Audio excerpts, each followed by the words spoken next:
Nous croyons que le Seigneur veut vous bénir. Nous croyons que le Seigneur veut vous guérir. Nous croyons que le Seigneur veut vous restaurer.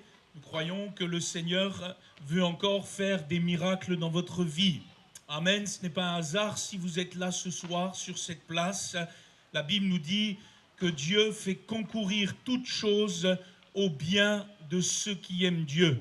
Et si dans votre cœur ce soir s'ouvre la foi vers le Seigneur, l'Esprit de Dieu va se mouvoir, l'Esprit de Dieu va puissamment vous visiter et cette place va être un lieu où vous allez avoir un attouchement de Dieu, quelque chose qui va marquer votre vie à jamais.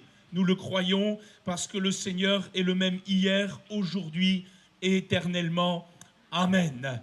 Et ce soir, j'aimerais vous partager un message tiré de l'évangile de Luc au chapitre 15. Si les chrétiens sont venus avec une Bible, ils vont pouvoir l'ouvrir avec moi ce soir. Peut-être l'avez-vous sur votre smartphone, sur votre tablette, puisqu'aujourd'hui, c'est ça qui est extraordinaire, la parole de Dieu, vous pouvez l'emmener avec vous, puisqu'elle est maintenant disponible sur tous ces supports. Et ce soir, le thème de mon message est celui-ci, la tragédie de la perdition. La tragédie de la perdition. Et nous sommes chaque jour en ce bas monde horrifiés, touchés par toutes sortes de tragédies qui peuvent frapper notre humanité.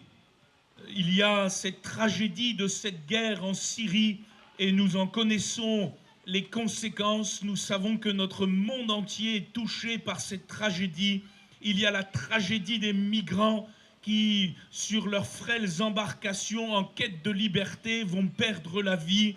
Il y a la tragédie de tous ces faits divers. Il y a en métropole cette tragédie de cet enfant qui a été enlevé dans un mariage. Ça nous secoue, ça nous touche, ça nous percute. Sans aller aussi loin, nous savons qu'il y a les tragédies dans les foyers. Il y a des tragédies pour des pères, pour des mères qui ont perdu leur fils ou qui sont en train de perdre leur fille à cause de la drogue, à cause de la violence, à cause de l'alcool, peut-être la perte d'un être cher dans une tragédie accidentelle. Vous avez dit au téléphone bonjour à quelqu'un et le soir même, vous n'avez plus de ses nouvelles puisque sur la route, malheureusement, il y a eu un accident. Il y a les tragédies des foyers minés par la haine, des couples qui s'entredéchirent, des familles qui se divisent, la tragédie de la perte d'un être cher à cause de la maladie, à cause du cancer qui va le ravir en un instant, en quelques mois, la tragédie peut-être de l'abandon, du rejet, la tragédie du suicide. Il y a des tragédies sans nom tout autour de nous. Et force est de constater qu'il y a des tragédies à l'île de la Réunion. Il y a des tragédies sous les cocotiers. Il y a les tragédies derrière les belles palissades des villas de l'étang salé. Il y a des tragédies dans les quartiers. Il y a des tragédies dans les bars d'immeubles. Il y a des tragédies dans les hauts, comme il y a des tragédies dans les bas. Il y a des tragédies pour les riches. Il y a des tragédies pour les pauvres. Il y a des tragédies pour les oreilles. Comme moi, il y a des tragédies pour les créoles. Il y a des tragédies sur la terre depuis que le péché est entré dans le monde. Et le monde pollué par le péché avec la mort et ses conséquences, il y a des tragédies. Il y a des tragédies qui nous laissent sans voix, perplexes, interrogatifs. Elles nous brisent le cœur. Elles nous plongent dans l'amertume, dans le ressentiment, dans les peurs, dans le chagrin. Ceux qui vont traverser de telles tragédies vont parfois lever le poing contre le ciel en disant « Mais s'il y a un Dieu, où est-il? Que fait-il » Il y a des tragédies qui ont des capacités de rendre des gens durs, inflexibles. Il y a des tragédies qui ont la capacité de renfermer sur lui-même celui qui va les traverser et qui pourtant auparavant étaient si joyeux, si aimants de la vie. Il y a des tragédies qui sont comme des aiguillons qui piquent à vif l'âme, blessent le cœur, et nous le comprenons aisément. Nous voulons vous dire de la part du Seigneur que Dieu connaît vos tragédies, que Dieu est celui qui compatit. La Bible nous dit que Jésus-Christ compatit à toutes nos faiblesses. Il a été fait homme comme nous. Il a été l'homme habitué à la douleur, à la souffrance. Il a connu les tragédies.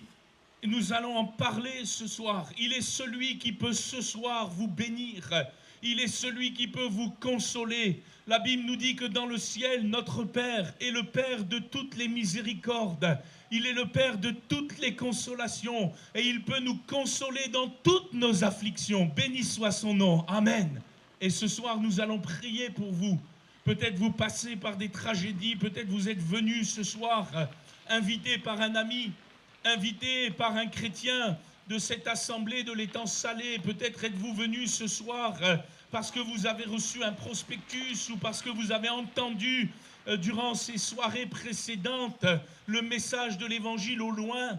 Et ce soir, vous êtes en train de vous approcher du Seigneur. Et je vous dirai, vous faites bien d'être là ce soir. Alléluia. Dieu va vous bénir en Jésus-Christ. Dieu est déjà en train de le faire. Et s'il y a des tragédies sur la terre, s'il y a des tragédies qui nous touchent les uns et les autres, la Bible va parler d'une tragédie bien plus grande. Il va parler, le Seigneur Jésus, d'après ce texte de Luc 15, de la tragédie des tragédies. C'est la tragédie de la perdition.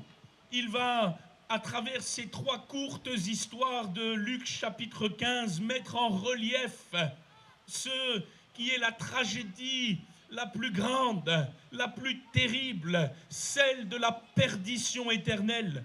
Une tragédie qui, si elle n'est pas interrompue par la grâce de Dieu, par l'intervention de Dieu en Jésus-Christ dans votre vie, va vous mener dans le remords, le regret, le grincement de dents, nous dit l'Écriture. C'est la souffrance d'une tragédie éternelle qui sera sans fin, bien plus implacable que toutes les tragédies que nous pouvons traverser ici-bas. La Bible dit, la parole de Dieu déclare qu'il n'y a rien de plus tragique que de vivre sans Dieu dans le monde. Il n'y a rien de plus tragique de vivre sans espérance quant à la vie éternelle. Il n'y a rien de plus tragique que d'entrer demain dans ce cimetière qui est juste à côté de nous sans avoir Jésus-Christ comme Seigneur et Sauveur. Il n'y a rien de plus tragique que d'affronter la mort sans celui qui est le Sauveur, celui qui a triomphé de la mort. C'est la tragédie de la perdition. Et Luc va en parler. Jésus, dans ce texte de Luc 15, à travers une première parabole, il dira ceci, et cette parabole nous parle d'une brebis perdue. Il dira, quel homme d'entre vous, s'il a 100 brebis et qu'il en perd une, ne laisse les 99 autres dans le désert pour aller après celle qui est perdue jusqu'à ce qu'il la retrouve. Lorsqu'il l'a retrouvée, il la met avec joie sur ses épaules. Et de retour à la maison, il appelle ses amis et ses voisins. Et il leur dit, réjouissez-vous avec moi, car j'ai retrouvé ma brebis qui était perdue. De même, je vous le dis, il y aura plus de joie dans le ciel pour un seul pécheur qui se repent que pour 99 justes qui n'ont pas besoin de repentance. Amen. Et Jésus va parler de cette parabole, de cette image à des gens en face de lui, des gens de mauvaise vie, nous dit le contexte, des gens qui étaient perdus dans leurs aléas, dans leur quotidien.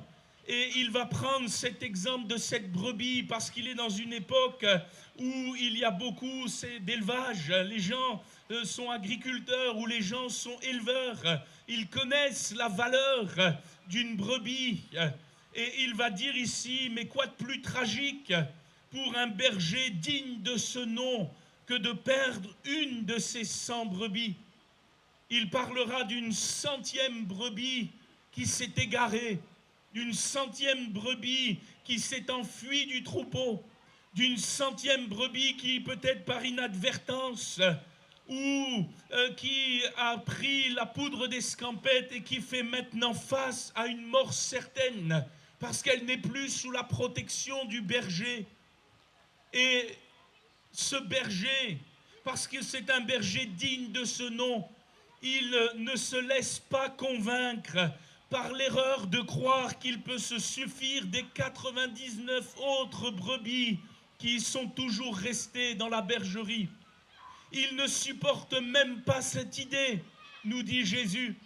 Le seul désir de ce berger, c'est de retrouver sa brebis perdue. Comme je voudrais te le dire ce soir, sur cette place publique où tu m'entends, le seul désir de Jésus, c'est de te retrouver. Le seul désir de Jésus, c'est de te reprendre dans ses bras, de te mettre sur son épaule et de te ramener avec joie dans sa présence. Voilà pourquoi nous faisons ces campagnes d'évangélisation, parce que nous croyons que Jésus-Christ est sur cette place et qu'il cherche des brebis perdues. Je voudrais m'adresser ce soir peut-être à la 100e brebis.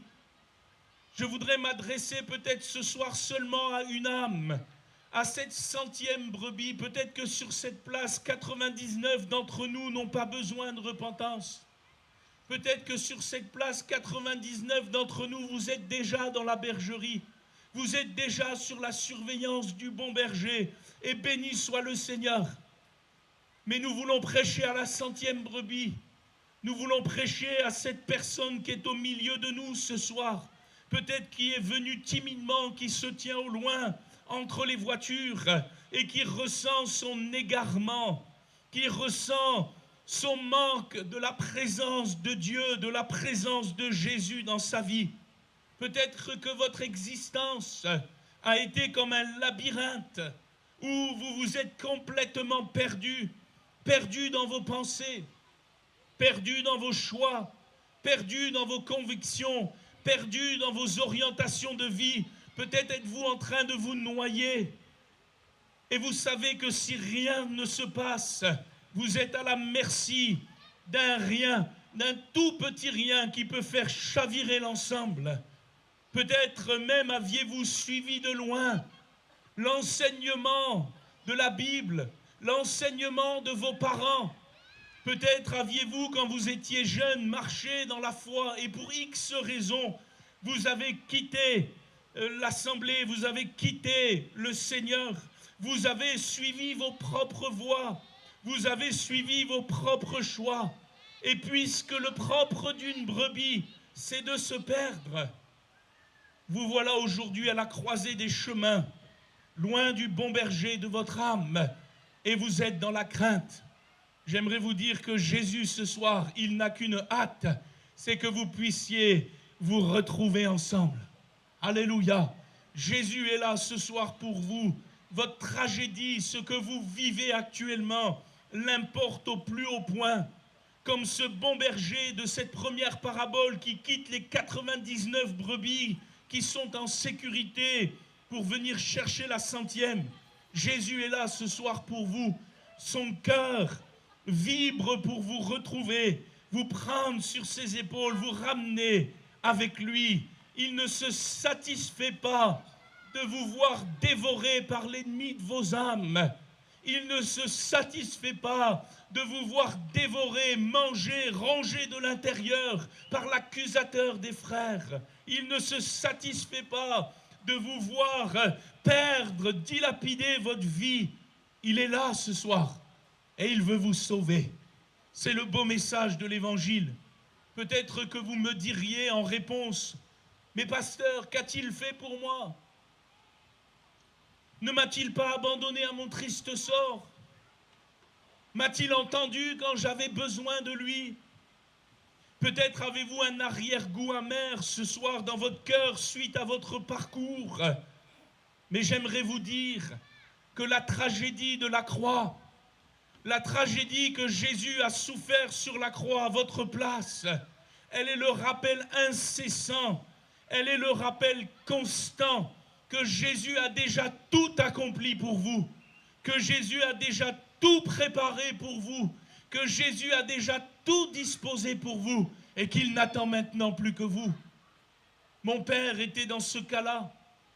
Plusieurs chrétiens qui sont ici ce soir l'ont connu.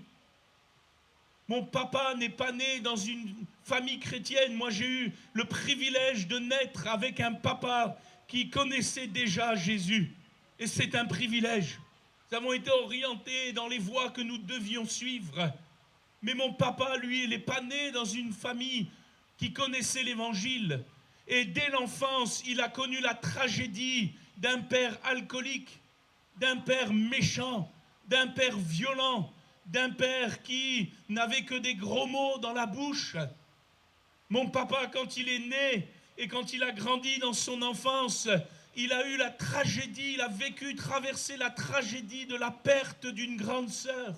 Il était âgé de 8 ans quand sa grande sœur de 11 ans est décédée d'une leucémie foudroyante qui lui a ôté la vie. Il l'a vue partir sous ses yeux.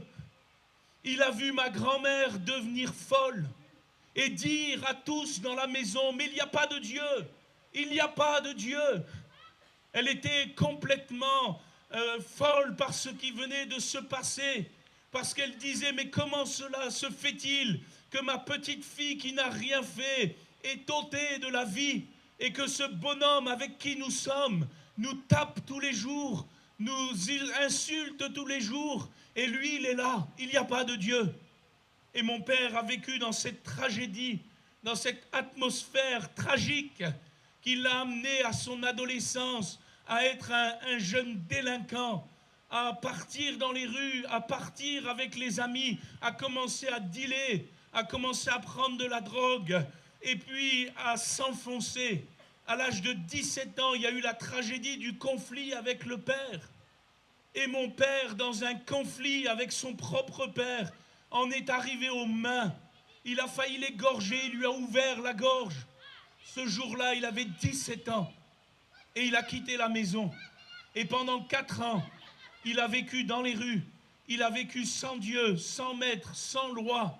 Il a vécu avec simplement sa drogue, son LSD. Il a vécu avec un amour soi-disant libre. Il a fait ce qui lui plaisait, mais finalement, il s'est détruit de plus en plus. Il était dans la tragédie de l'autodestruction.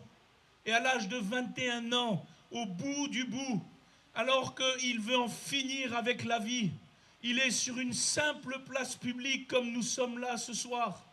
Il est à la recherche, il a un rendez-vous avec un dealer, il ne le trouve pas. Ce qu'il trouve, c'est une femme chrétienne, une femme qui connaît Jésus et qui l'interpelle et qui lui dit, jeune homme, Jésus t'aime, il est le chemin, la vérité et la vie. Et cette parole a bouleversé son cœur.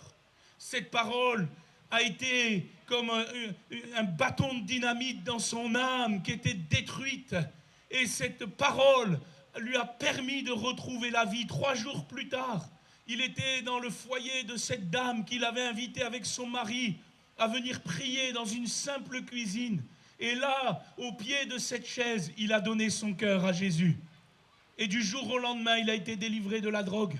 Du jour au lendemain, il est sorti de la tragédie, de la haine, de la violence qui était en lui. Du jour au lendemain, il est sorti de la tragédie, d'une ignorance, d'un aveuglement spirituel. Il est devenu cet homme de Dieu que j'ai eu le privilège d'avoir pour père. Et aujourd'hui, il est auprès du Seigneur, dans la gloire. Voilà ce que Jésus fait. Voilà ce que Jésus peut accomplir. Et mon père ne le savait pas. Mon père pensait que Dieu n'avait rien fait pour lui. Mais ce soir-là, dans cette simple cuisine, il a compris qu'à la croix, dans la tragédie de la croix, dans le drame de Golgotha, Jésus avait déjà tout accompli pour sa vie. Et c'est le message que nous voulons apporter ce soir. Il a fallu la tragédie de la croix. Il a fallu que le Christ quitte son ciel de gloire. Il a fallu qu'il affronte la tragédie de l'abandon du Père. Il a fallu qu'il affronte la tragédie d'être fait péché pour nous, pour que nous soyons sauvés. et pour que les centièmes brebis que nous sommes puissent revenir à lui, puissent revenir dans sa présence, puissent revenir dans sa destinée, puissent revenir dans cette belle repentance. Comme dira le psalmiste, avant d'être humilié, je m'égarais. Avant de reconnaître mon état de perdition, je me trompais. Avant de parvenir à la repentance, je m'éloignais. Et voilà pourquoi Jésus dit qu'il y a plus de joie dans le ciel pour un seul pécheur ce soir qui se repent. Alléluia. Et si tu oses revenir à Dieu, si tu oses retourner à l'Éternel, si tu oses revenir à Jésus, tu vas mettre le ciel en liesse. Alléluia. La fête sera dans le ciel parce que tu seras retrouvé. Jésus va continuer par une deuxième parabole, une deuxième image qui accentue cette glorieuse vérité. Il dira à partir du verset 8 de Luc 15, « Ou quelle femme, si elle a 10 drachmes et qu'elle en perd une, n'allume une lampe, ne balaie la maison et ne cherche avec soin jusqu'à ce qu'elle la retrouve. Lorsqu'elle l'a retrouvée, elle appelle ses amis et ses voisines et dit, réjouissez-vous avec moi, car j'ai retrouvé la drachme que j'avais perdue.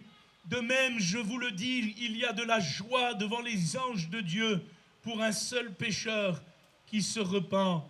Amen. » Et ici, Jésus met en avant notre valeur, symbolisée par cette 10e pièce, cette 10e drachme perdue.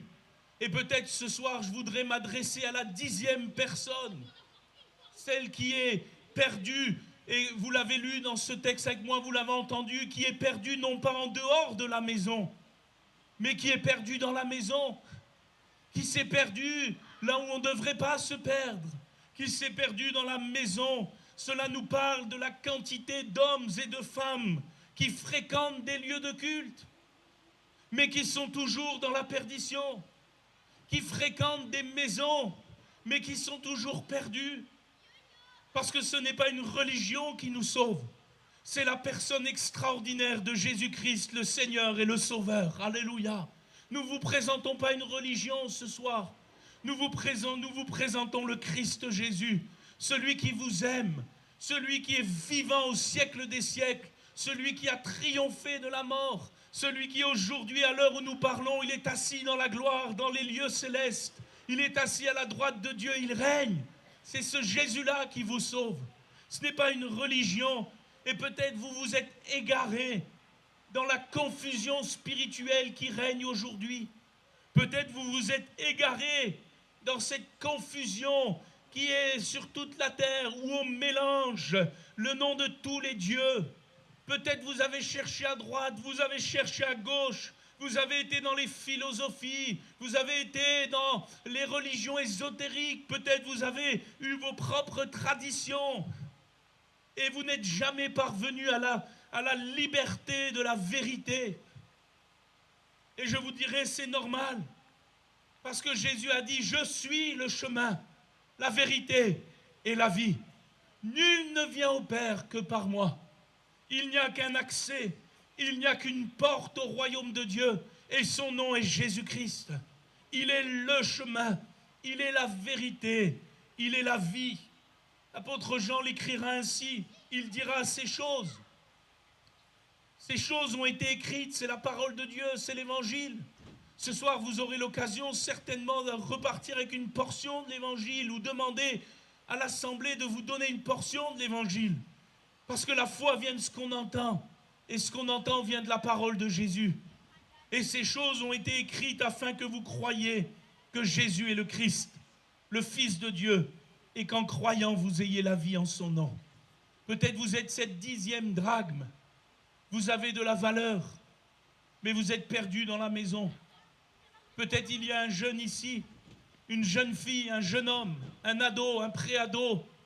Peut-être il y a un jeune adulte, vous êtes né dans une famille chrétienne, vous êtes dans la maison, mais vous êtes perdu. Et vous avez besoin certainement, vous aussi, comme moi j'en ai eu besoin en tant qu'enfant de pasteur, de rencontrer Jésus comme mon Seigneur et mon Sauveur. Parce que ce n'est pas mon père qui faisait le ticket vers le ciel, Celui qui fait le ticket vers le ciel, excusez-moi l'expression, c'est Jésus. Et Jésus seul. Et Jésus doit être dans ta vie. Jésus veut te retrouver dans la maison. Jésus veut te ramener avec les autres. Jésus veut te rassembler avec les 9 autres. Jésus veut te ramener sur ce collier de la grâce. Jésus, ce soir, veut te sauver. Et Jésus va terminer ce texte de Luc 15 avec une troisième image, une troisième parabole. Cette fois, il n'est plus question de la 100e. Il n'est plus question de la 10e. Il est question de l'un des deux. Il est question de l'autre. Il est question d'un jeune épris de liberté, d'un cadet qui, faisant fi de toutes les recommandations de l'époque, va s'égarer dans la débauche. Et son grand besoin n'était pas seulement de retrouver de la valeur aux yeux de son père. Son grand besoin, c'était de se réconcilier pleinement avec lui. Et Jésus va dire ceci: un homme avait 2 fils. Le plus jeune dit à son père: mon père, donne-moi la part de bien qui doit me revenir. Et le père leur partagea son bien. Peu de jours après, le plus jeune fils, ayant tout ramassé, partit pour un pays éloigné, où il dissipa son bien en vivant dans la débauche. Peut-être que tu es parti en métropole. Tu viens juste de revenir. Et là-bas, de l'autre côté de la mer, là-bas, dans le pays éloigné, tu as vécu dans la débauche. Et lorsqu'il eut tout dépensé, nous dit Jésus, une grande famine survint dans ce pays. Et il commença à se trouver dans le besoin. Il alla se mettre au service d'un des habitants du pays, qu'il envoya dans ses champs garder les pourceaux. Il aurait bien voulu se rassasier des carouges que mangeaient les pourceaux, mais personne ne lui en donnait. Étant rentré en lui-même, il se dit: mais combien d'ouvriers chez mon père ont du pain en abondance, et moi, ici, je meurs de faim.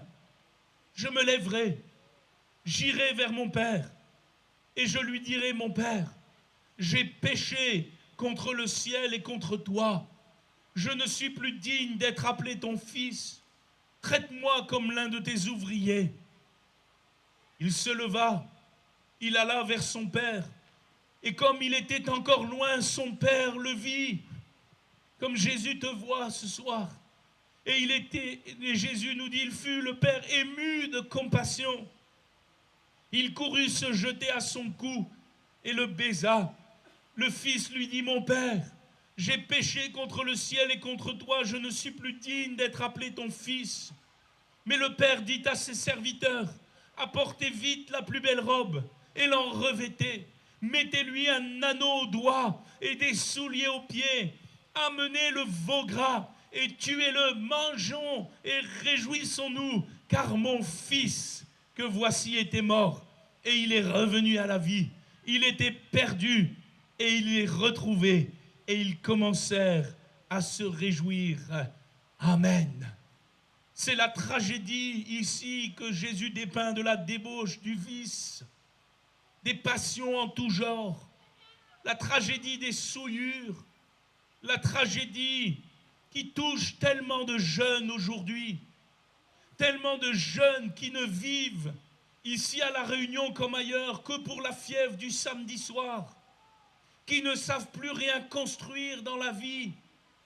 J'ai rencontré des jeunes qui n'ont pas plus de 25 ans pour certains et qui avaient déjà vécu, excusez-moi l'expression, 10 vies, qui avaient déjà tout fait, tout vu, tout vécu. Ils ressemblent tellement à ce jeune. Je me souviens d'avoir cette jeune fille qui vient dans mon bureau lorsque j'étais pasteur en métropole. Elle est d'origine brésilienne. Lorsqu'elle était avec sa maman, elle connaissait le Seigneur. Elle connaissait l'Évangile. Elle connaissait la parole de Dieu. Elle connaissait les Saintes Écritures. Et puis, sa maman a décidé de la prendre avec elle, alors que c'est maintenant une adolescente, et de partir en Italie. Et là, en Italie, à l'espérance de trouver un travail, ils construisent ce qu'ils peuvent construire. La maman va décéder. subitement, cette jeune fille qui est à peine majeure à l'époque, va se retrouver seule dans un pays étranger, en situation irrégulière. Elle va malheureusement, comme ce jeune homme, vivre le coup dur, vivre l'aléa, parce qu'il y aura des coups durs dans la vie. Et si tu n'as pas Jésus comme bon berger, tu vas prendre les coups durs de plein fouet. Et cette jeune fille, elle est sans ressources. La seule chose qu'elle va pouvoir faire pour s'en sortir, c'est de vendre son corps dans les boîtes de nuit de striptease du coin. C'est la seule occupation qu'elle va pouvoir avoir pendant tout un temps. Parce qu'elle n'a pas de ressources, elle n'a pas d'avenir, tout s'est écroulé. Et elle se retrouve dans ses souillures. Et puis un jour, un jeune homme de Reims, de cette ville où j'étais, passe par là, dans cette région d'Italie. Il est en déplacement professionnel, il ne connaît pas le Seigneur. Il va dans cette boîte de nuit, il rencontre cette jeune fille, il tombe amoureux de cette jeune fille. Et avec le peu qu'il a, il l'amène en métropole, il l'amène en France, il l'amène à Reims. Et alors qu'un jour, il se promène dans le centre-ville de Reims, parce que notre assemblée est dans le centre-ville de Reims, cette jeune fille est attirée par la pancarte de la mission, là où nous sommes. Et son cœur ne fait qu'un tour. Parce que quand elle était petite, elle allait à la mission au Brésil. Elle connaissait Jésus. Et là, elle était au fond du trou. Quand bien même ce jeune homme était épris d'elle, elle avait un passé. Elle avait une vie brisée, cassée. La souillure était attachée à son âme. Mais le courage de Dieu est venu dans son cœur. Le Saint-Esprit l'a poussée à rentrer dans cette salle. Et alors que nous étions en train de prêcher l'évangile, j'ai vu cette jeune fille commencer à pleurer. À la fin de la réunion, elle m'a demandé un entretien. Quelques jours plus tard, nous avons pu nous rejoindre dans le bureau. Elle a commencé à me partager sa vie. J'avais l'impression d'entendre le jeune homme de cette parabole me parler. Et je lui ai rappelé ce que dit Jésus dans l'Écriture par la main de l'apôtre Jean dans sa première épître. Je lui ai dit, jeune fille, tu as brisé ta vie, tu as souillé ton âme, tu as vécu dans les vices, tu as vécu dans la débauche, ton corps a été souillé, tu as maltraité ton âme. Mais j'aimerais te rappeler ce que dit Jésus par la main de l'apôtre Jean. Le sang de Jésus nous purifie de chaque péché. Le sang de Jésus nous purifie de chaque péché. Le sang de Jésus nous purifie de chaque péché. Et j'ai vu le regard de cette fille changer. Nous avons prié ce jour-là. Elle a commencé tranquillement, avec le peu de foi qu'elle avait, avec beaucoup de tremblement, à s'attacher à l'assemblée, à venir écouter l'évangile, à venir partager les réunions. Et j'ai vu son visage changer de jour en jour, d'heure en heure, de minute en minute. Et lorsque je suis venu ici il y a 2 ans, je l'ai laissée dans les mains de mon successeur de l'Église pour prendre soin d'elle, de continuer ce travail de restauration dans sa vie. Et lorsque je suis parti il y a quelques jours en métropole, Joanne y était aussi pour le congrès, nous sommes partis pour un congrès pastoral. J'ai fait un crochet à l'église de Reims et ma joie était immense. Ma joie était immense parce que j'ai vu cette jeune fille mariée, régularisée avec ce jeune homme et un bébé dans les bras. Alléluia. Et elle m'a dit, pasteur, je suis attaché à Jésus. Je suis toujours attaché à Jésus. Jésus a changé ma vie. Jésus m'a restauré. Je suis plus blanc que la neige. Moi, je voudrais te dire, jeune homme, peut-être toi qui as dilapidé ta vie, jeune fille, qui a dilapidé ton corps, le sang de Jésus peut te laver ce soir de ton péché. Le sang de Jésus veut te racheter, te sanctifier. Seul le sang de Jésus est capable de faire ces choses. Le sang des boucs, le sang des taureaux, le sang des sacrifices d'animaux ne peuvent pas effacer le péché, ne peuvent pas effacer la souillure. Seul le sang de Jésus, le précieux sang de Jésus, qui a été versé à la croix de Golgotha et dont la portée est éternelle, peut te laver ce soir de ton péché. Viens à Jésus ce soir. Il va te revêtir de sa robe blanche. Si tes péchés, nous dit le prophète Ésaïe, sont comme le cramoisi, s'ils sont rouges comme le pourpre, le prophète dit ceci de la part de Dieu, ils deviendront comme de la laine. Alléluia. Si ta vie est souillée, comme ce jeune homme de cette parabole, viens à Jésus. Jésus te lave ce soir. Jésus te lave par son sang précieux sur cette simple place publique. Alors que nous allons prier le Seigneur dans quelques instants, tu vas ouvrir ton cœur. Tu vas dire comme ce jeune homme dans cette parabole, Seigneur, j'ai péché contre toi. Je te demande pardon. Je viens à toi puisque tu m'appelles et je ressens ton appel dans mon cœur. Seigneur, ce soir, lave-moi, purifie-moi. Tu n'as pas le pouvoir de te laver. Tu n'as pas le pouvoir de te sanctifier. Tu n'as pas le pouvoir d'ôter tes souillures. Seul le sang de Jésus nous purifie de chaque péché. Et je voudrais te dire que l'Esprit de Dieu est là ce soir pour appliquer le sang de Jésus à ton âme. Et tu vas quitter cette place publique, loin de la condamnation, loin des accusations, loin de la culpabilité. Tu vas retrouver ta place dans la maison du Père. Alléluia, tu vas être restauré. N'attendez pas le dernier moment pour revenir à Dieu. N'attendez pas le dernier moment pour retrouver la maison du Père. La fête, les jeunes, elle n'est pas dehors. La fête, elle est avec le Père. La fête, elle est dans le ciel. La fête, elle est là-haut. Et la Bible nous dit que Jésus va revenir bientôt. Très bientôt, Jésus va revenir. Très bientôt, Jésus va venir prendre ceux qui sont prêts, ceux qui sont lavés, sanctifiés, rachetés par son sang, ceux qui sont marqués du sceau de Dieu. La Bible nous dit que Jésus va revenir.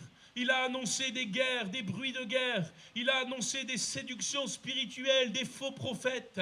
Il a annoncé toutes sortes de signes qui sont déjà accomplis aujourd'hui. Jésus revient. Et la Bible nous dit que de deux qui vont être dans un champ, l'un sera pris, l'autre sera laissé. De deux qui seront dans un lit, l'un sera pris, l'autre sera laissé. Je ne parle plus à la 100e ce soir. Je ne parle plus seulement à la 10e ce soir. Je parle à l'un des deux. Si tu es l'un des deux, comme ce jeune de cette parabole qui était l'un des deux et qui n'est pas prêt pour le retour de Jésus, je t'en prie, sois réconcilié avec Dieu. Je t'en supplie, reviens au bon berger.